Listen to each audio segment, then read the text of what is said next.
football league that can do that. If you want me to name them, I name them. Aaron Rodgers, Tom Brady, Patrick Mahomes, and I'll even throw Josh Allen in there because they don't even run the damn football effectively. He was the second leader rusher on this team with over 750 yards. So they throw the football and pass it around like that. So there's only a handful of guys in this league that can go into a football game and say, you know what, we're going to throw 35, 40 times a game and expect to win. It just doesn't work like that. You got to be balanced. Majority of the teams have to be balanced. But then you would look at a guy like Tom Brady, the Tampa Bay Buccaneers. They try to inquire balance within their offense. They want to be balanced. Aaron Rodgers and the Green Bay Packers, they want to be balanced in rushing the football because they understand that you have to do so. But when you have a guy like Ezekiel Elliott, when he's healthy and he's getting downhill, he's one of the toughest running backs to tackle, but then you sprinkle in some Tony Pollard as well. I would like to see them a lot more this year go 21 personnel, that's 2 backs, 1 tight end, 2 receivers, or go 22 personnel, that's 2 backs, 2 tight ends, and 1 receiver. It just figure out a way for these backs, or 20 personnel, right? That's two running backs, 3 receivers. Now, I don't know where the hell the other 2 receivers going to come from because they're just deficient in that department. Maybe when other guys get healthy and they come back, James Washington and Michael Gallup. But I want to see these 2 running backs on the football field be effective. But here's the chess piece, Freddie. Right. That offensive line has so many question marks. You're going to have to start now a rookie that you drafted in the first round, and Tyler Smith out of Tulsa, because of the injury to Tyron Smith. Now, Smith has been hurt the last few years off and on, and he's missed a ton of games. So it's not like that's a huge blow. And you have ample time to try to get Tyler Smith ready. You still have, 16 days to the day. That's just a little bit under 3 weeks to get him ready to play against the Tampa Bay Buccaneers. But here's a news flash. Guess who the Tampa Bay Buccaneers have opposite on their O-line, on their defensive line? Akeem Hicks, Vita Vea, Joe Tryon, who I think is going to have a big year this year. Come on Shaq Barrett. Come on now. Levante David, Devin White in the line. They have some doggone dogs over there on defense. So if Jerry Jones wants this to be right, then the offensive line better get right. But Dallas, when they played Tampa last year in the first game, they knew they couldn't run the football against that defense because Tampa was one of the better defensive teams versus the run. So they tried to do a lot more on the perimeter.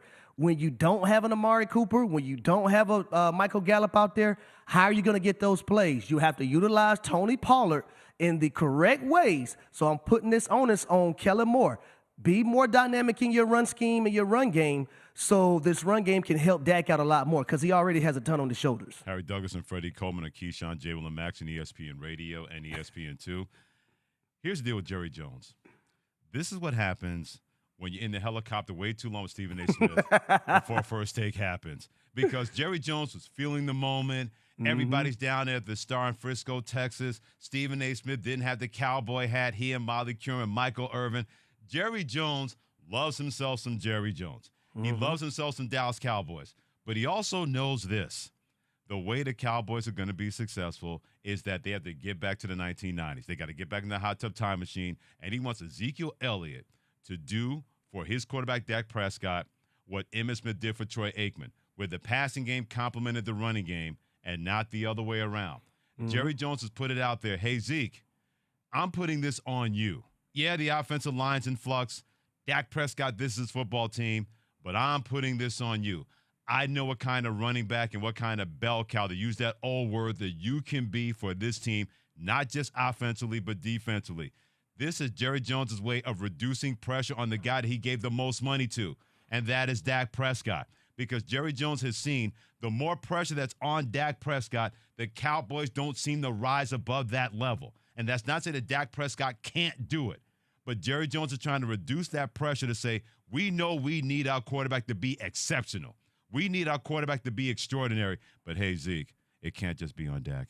You got to help him out. It can't just be about Tony Pollard. You got to help him out. Because Jerry Jones knows, even in modern football, Harry, if you're not two-fisted, if you're trying to win one-fisted, you're going to lose to the San Francisco 49ers in the first round like what happened last year. He's putting all this in Ezekiel Elliott to reduce pressure on his offensive line and, more importantly, the quarterback that he gave a lot of money to before last season when it comes to Dak Prescott. Yeah, and I got to be honest, though, Freddie. You look at a guy like Ezekiel Elliott, he's getting paid a lot of money, too.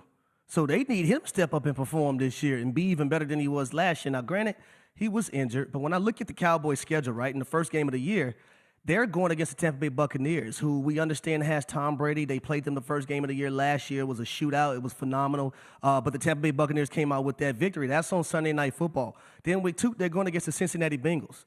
One thing I know about Cincinnati, that they have playmakers. They have one of the better skill position groups in the National Football League. They have Joe Burrow at quarterback. So in my eyes, they're going to put up points. So if you are the Dallas Cowboys, you're going to have to play a little ball control. Right? Can we run this football, keep this ball away from that offense and those weapons? Then week 3, they have the Giants. Then they have the Washington Commanders, which if they can be right, Chase Young not there right now. I'm looking forward to that defensive line being better. Right. But the next 2 are against the Los Angeles Rams, who won the Super Bowl last year, and they have a guy, Aaron Donald, which we were talking about earlier this morning, who's the best player in football. Not only do they have Aaron Donald, you talk about having 3 key pieces at all levels on defense: Aaron Donald, Bobby Wagner, and Jalen Ramsey. How many teams can sit there and tell you they have an all-pro at each level defensively? Not many. But then the next game against Philly, who I think has a better roster and will have a better year than the Dallas Cowboys because of the people on their roster. Now, Pro Football Focus, I think, ranked them 7th roster-wise overall, and I think the Dallas Cowboys are 16th. Now, I got that stat from Himbo, and I got to give Himbo some love because when I was on Get Up, he gave it to me. Listen, I was still learning. I was supposed to mention Himbo's name while I was on Get Up. I didn't. So, Himbo, I'm showing you that love right now on KJM, my man. By the way, Gourmet Chef Kev hit us on Twitter at Coleman ESPN and at HDugs83 saying, I love the way JJ ride or die with his players that he believes in.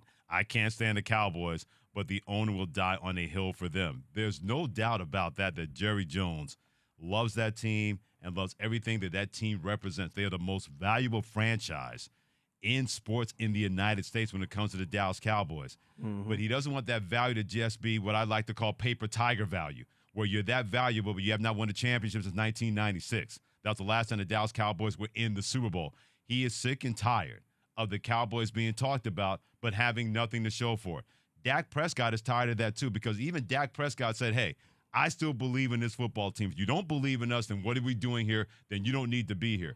Jerry Jones doubled down, but moved that pressure away, Harry, from his quarterback. He said, hey, Zeke, I know you got 1,002 yards last year, but a 17-game season, you didn't even average 59 yards rushing per game. I know it's a 2-back system, Harry, in the National Football League, but that's his way of telling Zeke, you got to get us at least 75 to 80 yards rushing per game. And if you do that, then you're going to be better served. We're going to be better served and everything else. And then maybe the next time he's in a helicopter with Stephen A. Smith doing First Take, he'll have another championship ring, and now having Stephen A. Smith making fun of him and Cowboys fans and Jerry Jones running off at the mouth because he got caught up in the moment on First Take yesterday with Stephen A. Smith and the crew. And I say this, too. When you have 2 guys in the backfield, and Tony Pollard is amazing and was amazing for this team last year. Yep. But if you're Ezekiel Elliott and you're looking at Tony Pollard, no hating situation. I'm just saying you're just overviewing, looking at things that happened and transpired last year.